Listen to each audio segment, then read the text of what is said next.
Hey there, Zach Duke again. Welcome back to the Just a Cyber Minute, where we help you secure your organization one step at a time. Today, I want to talk about best practices on documenting and training your employees in a remote world. Fact of the matter is, in today's climate, you're going to have employees working from home, and that's going to be a common scenario going forward. So how do we do things like train our employees on best practices? Make sure we have the documentation the regulators and the examiners are looking for. So there's a couple of tricks and tips that we have associated. The first is you want to look at automating your acceptable use process.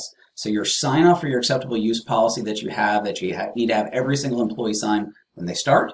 Secondarily, when on an annual basis, they also need to sign off on that acceptable use. You want to look at how can I automate that process and get that to my employees where they're not walking into a branch and signing a piece of paper to say that they were there. So think of things like documentation and videos. Also look at the process of how do I get the scribblers. I know you already are thinking of the people that if you go through and you train them remotely, you know you're going to have to track them down. So how can you leverage and think about having technology automate and notify your employees going forward?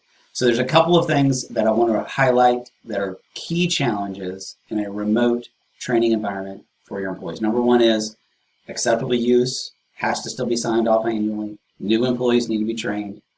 So you want to think of your automation and your process of how do I do that inside the organization and how can I prove to the examiners that I'm managing that process without having everybody sit inside of an office and be able to have a manual process or even try to log in and pull reports from an individual system. So again, today's process was remote employees and the dynamics associated with validating their training process on today's Just a Cyber Minute. Thanks so much for your time today, and I hope you have a great rest of the week.